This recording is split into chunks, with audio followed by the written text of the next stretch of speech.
İsreç meşəsində baxdıqca Qubama duyğular coşar. Gözəldir təbiəti Möhüc kəndinində. Canımsan, qanımsan ey doğma Qubam, şöhrətimsən, şanımsan ey doğma Qubam. Canımsan, qanımsan ey doğma Qubam, şöhrətimsən, şanımsan ey doğma Qubam.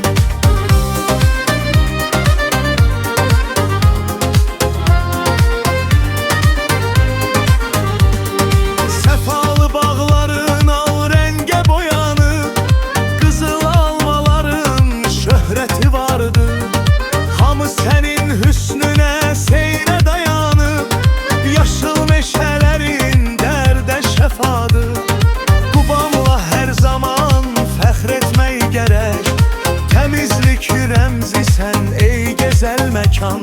Sən ey ruhumuzda döyünən ürək, vurğundu hüsnünə hər gəlib gedən. Canımsan, qanımsan ey doğma Qubam, şöhrətimsən, şanımsan ey doğma Qubam. Canımsan, qanımsan ey doğma Qubam, şöhrətimsən, şanımsan ey doğma Qubam.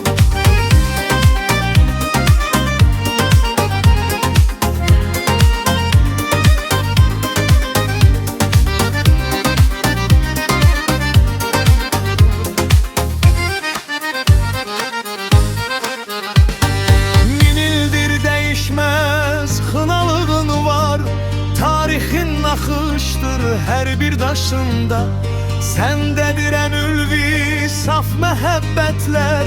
Bir dünya gizlənir hər qarşında. Dünyada nə qədər gözəllik varsa, bil ki gözəllik mülkünün sultanısan sən. Vətənimiz Azərbaycan bir qartaldırsa, bu vətənin döyünən ürəksən sən.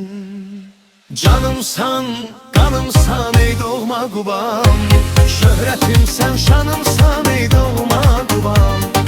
Canımsan, qanımsan ey doğma Qubam, şöhrətimsən, şanımsan ey doğma Qubam. Canımsan, qanımsan ey doğma Qubam, şöhrətimsən, şanımsan